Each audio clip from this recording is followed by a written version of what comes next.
कुरान भेजा अल्लाह ने, आया मुस्तफा पर, लाने वाले जिब्रील अलैहिस्सलाम।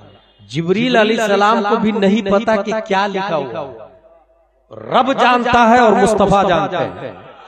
और इसमें कोड वर्ड ये है कि ए महबूब, मेरे बाद सबसे अफजल तो आप ही है। मैं खालिक हूं, मखलूक अफजल मखलूक आप, क्रिएटर ऑफ द वर्ल्ड मैं हूं, ऑपरेटर ऑफ द वर्ल्ड आपको बनाया मैंने। तो कहां, कब, क्या करना, किसको मारना, कयामत कब लानी है, कुछ कोड वर्ड होंगे जिसको मैं जानूं, आप जाने, तीसरा कोई। आला हज़रत फरमाते उन पर किताब उतरी तिबियानन लिकुल्लि शै, तफसील जिसमें मा अबर व मा गबर, अबर और गबर हासिल। ये नून माना अल्लाह जानता है, हमारे नबी जानते हैं। वल कलम, कलम की कसम।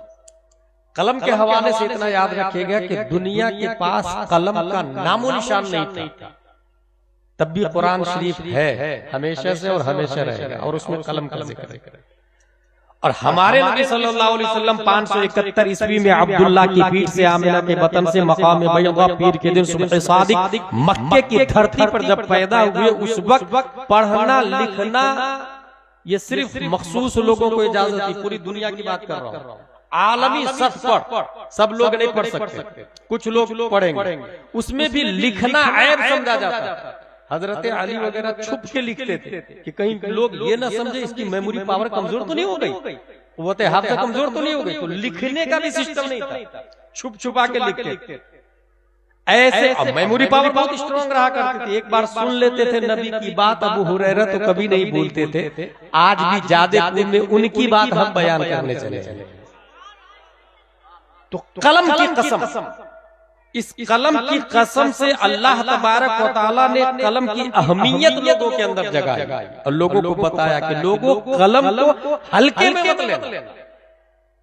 कलम की कसम, जामिया अमजदिया के बोर्ड पर लिखा हुआ था एक दिन, कलम गोयत के मन शाहे जहानम, कलम बोलता है मैं दुनिया का बादशाह हूं। कलम बोलता है। कलम की मुख्तलिफ शक्लें हैं, उसके 150 से ज्यादा तारीखी हिस्ट्री है, लिखने के कितने तरीके बदले हैं। किसी जमाना में कलर में उंगली डाल के भी लिखा जाता था, फिर लकड़ी की नौबत आई, कागज का नामो निशान नहीं था, चमड़े पर, पत्थरों पर, तौरात काय पे नाजिल हुआ, पत्थरों पे लिखा हुआ। ताबूत सकीना के अंदर वही है जिसको यहूदी ढूंढ रहे हैं अभी तक। लेकिन हुजूर सल्लल्लाहु अलैहि वसल्लम आके ये सिस्टम को आम क्या कि नहीं, सिर्फ अमीर लोग नहीं पढ़ेंगे, बादशाह लोग नहीं पढ़ेंगे, तालीम लिखना पढ़ना सबके लिए। और नबी ने ऐसे मौके से कहा उतलुबुल इल्म वलौ काना बिस्सीन, नबी ने ये फरमाया वल्लदीना उतुल इल्म दरजात, कुरान शरीफ के अंदर आया, फसअलू अहल ज़िक्र इन कुंतुम ला तअलमून आया। नबी ने फरमाया तलबुल इल्म फरीज़ा अला कुल्ली मुस्लिम आया।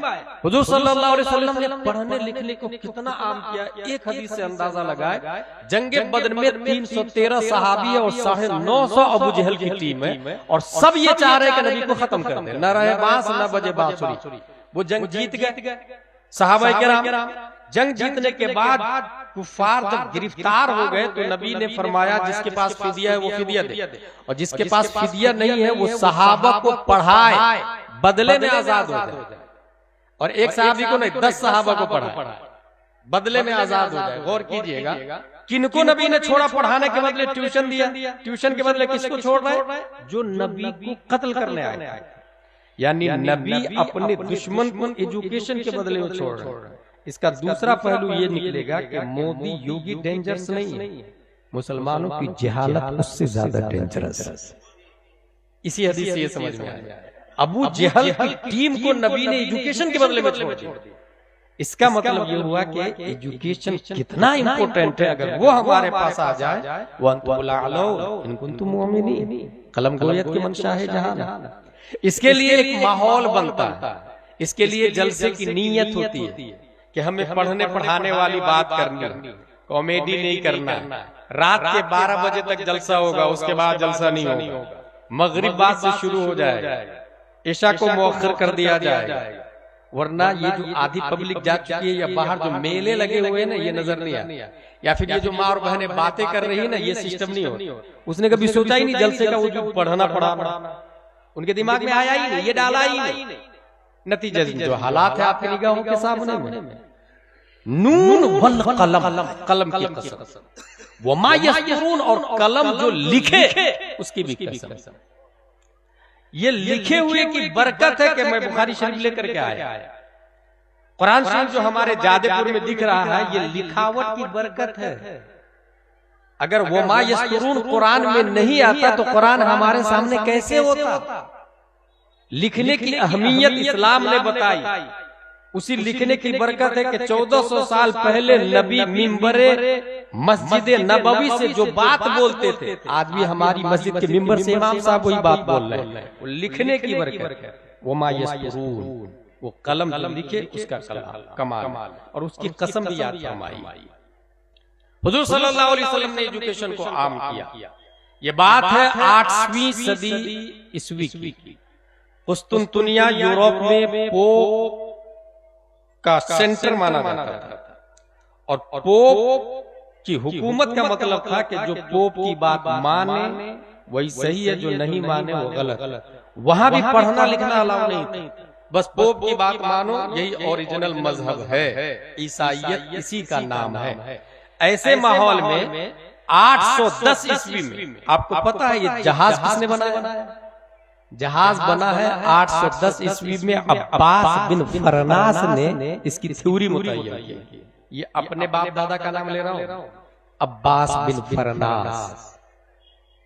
वो बाज़ाब्ता थ्योरी लिखा और उड़ा भी, फ्लाइंग भी किया। लैंडिंग के वक्त आग लगी, वो मारा गया, लेकिन नजरिया तो छोड़ के गया, कॉन्सेप्ट तो देकर के गया।